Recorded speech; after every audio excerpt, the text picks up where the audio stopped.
يتخى الخير.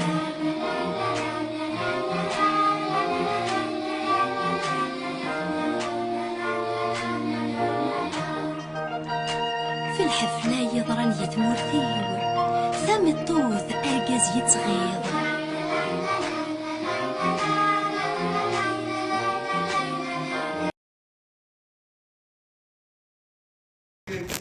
Ce matin, je tiens à rappeler les éléments suivants. Les Amazirs, ou bien Imazirines ou Namazirs, sont des citoyens à part entière, tels que se décline leur citoyenneté dans la Constitution et dans les institutions.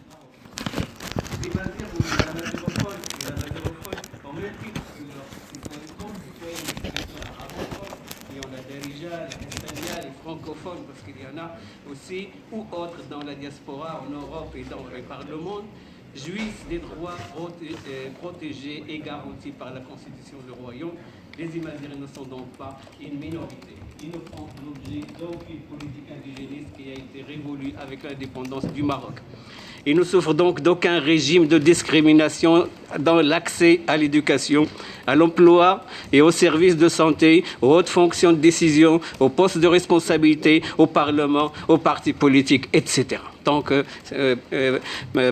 personnes physiques et culturelles de pleine citoyenneté. Le secteur de l'emploi, aussi bien dans le secteur public que dans le secteur privé, est ouvert donc aux demandeurs d'emploi remplissant les conditions de formation et de compétences exigées sans discrimination d'appartenance, donc quelle que soit leur famille d'origine amazigh ou amazirophone ou arabophone ou bilingue. Donc le critère amazigh pris dans cette acception ethnique n'est pas du tout de mise dans la pratique sociale politique au Maroc. De même, l'accès aux services de santé sont à la portée de tous les Marocains, y compris ceux qu'on dit imazigh. Les programmes de développement économique et social bénéficient à toutes les régions du Maroc et les zones massivement amazirophones, tout comme les régions arabophones ou bilingues, font l'objet de mêmes mesures d'intervention des plans de développement. L'appartenance à la composante culturelle et linguistique amazigh n'est nullement un facteur de marginalisation ou de la dite précarisation. Ce fait s'applique aussi à des populations au mode dit nomade soulevé ce matin, qui est du reste un système social non exclusif aux zones amazirophones et non exclusif aux zones amazirophones, parce qu'on le retrouve aussi bien dans les régions marocaines du sud, nord, sud-est, etc. C'est un mode socio-culturel sur lequel il faudrait s'informer comme il se doit. Les programmes de scolarisation, comme les autres programmes, s'appliquent donc à toutes ces populations sans distinction de langue. Le nomadisme, donc, est un mode socioculturel, comme je l'ai dit, présent dans les différentes zones du Maroc. Rappelons notamment que cette diversité a fait l'objet de la reconnaissance officielle dans la Constitution du Royaume, qui constitutionnalise l'amazigh comme langue officielle aux côtés de la langue arabe. Cette reconnaissance, d'ailleurs, a été déjà entamé en 2001 avec le discours de Sa Majesté Mohamed VI à Ajdir, quand il a souligné que l'amazigh est une composante essentielle de la culture marocaine et sa promotion incombe à toute personne, quelle qu'elle soit. Donc, elle fait partie du patrimoine culturel national partagé et sa promotion est un devoir qui incombe à toute personne, à toutes les personnes, à toute institution. Au côté, bien sûr, des autres composants de la culture nationale qui font l'objet de l'article 5 du préambule de la Constitution, auquel on retrouve les traits définitoires de la citoyenneté et de l'identité marocaine, traversée par un certain nombre de traits, dont l'islamité, l'arabité, la méditerranéité, l'Andalousie et d'autres traits qui composent l'identité plurielle et diversifiée du Maroc. Par ailleurs, la Constitution a préconisé également des lois organiques qui sont dévolues à la mise en œuvre du caractère officiel de la langue amazigh. Donc ces lois organiques font aujourd'hui l'objet de discussions au niveau du Parlement après avoir été passées dans les arcanes du Conseil de gouvernement. Il couvre tous les champs de la vie publique et institutionnelle. La justice, l'éducation, l'enseignement, la santé, les services publics et autres domaines où le citoyen amazirophone, comme le citoyen arabophone, est appelé à être servi.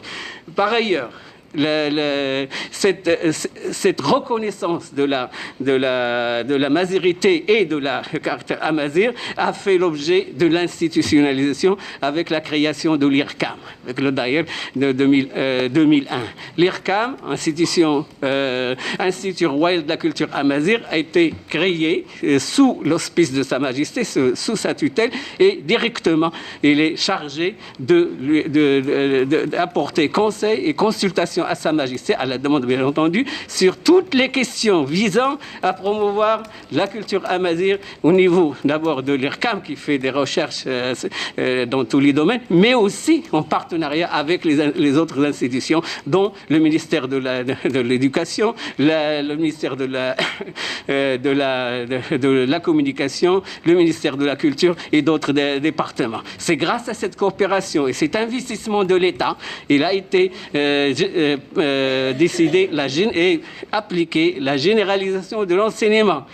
Un enseignement qui est en nette progression depuis 2003. Bien entendu, avec la formation des enseignants, avec la mise en place des moyens pédagogiques, des moyens didactiques, et aussi avec un programme à long terme qui est en instance d'application de nos jours. De même, à l'université également, il y a une création de filières et de masters et autres structures de formation. De même, la culture amazir aujourd'hui jouit d'un certain nombre d'outils de travail, d'outils scientifiques, des lexiques, des dictionnaires, ce qui n'a pas été le cas depuis l'indépendance jusqu'à 2001. Donc, de ce fait, on peut conclure que la culture amazir, les Amazirènes sont des citoyens à part entière. Ils ne souffrent d'aucune mesure de discrimination.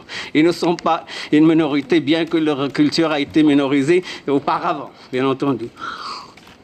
Minorisés et non pas minorité. Mais des mesures ont été prises pour promouvoir cette culture, la reconnaître et la mettre au même pied d'égalité que d'autres composantes, notamment la culture arabo-islamique et d'autres composantes. Et je vous remercie.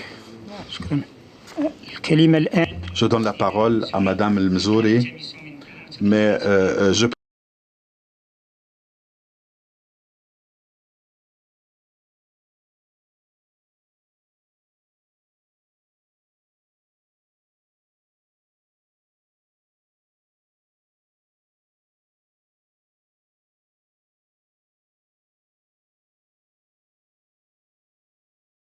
Selachvili, je vous en prie. Merci beaucoup, Monsieur le Président. À mon tour, je remercie la délégation pour les informations des plus utiles qu'elle apporte à notre connaissance. Une question très précise concernant la question 30 et plus concrètement le peuple amazique. Je remercie le membre de la délégation de nous avoir éclairés eu égard aux efforts déployés pour protéger les droits culturels de la population amazique. Je m'en félicite. J'ai également, fort des informations présentes dans le rapport, constaté que un pourcentage assez important d'étudiants se voyaient dispenser des cours en université en amazique pour la période 2009-2010. Dans les réponses que vous nous avez fournies pour cette dernière période, là encore, le pourcentage de 15% était présent dans les statistiques. Et fort de ce constat, j'aimerais savoir ce qui explique le fait que ce chiffre soit resté exactement le même, ce pourcentage de 15%.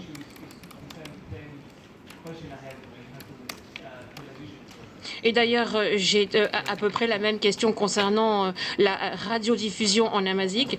D'après ce que j'ai compris, les systèmes de radiodiffusion sont malheureusement sous-financés, ce qui fait que beaucoup de programmes ne peuvent pas être diffusés en Amazigh. Et j'aimerais que vous me donniez votre sentiment à ce sujet.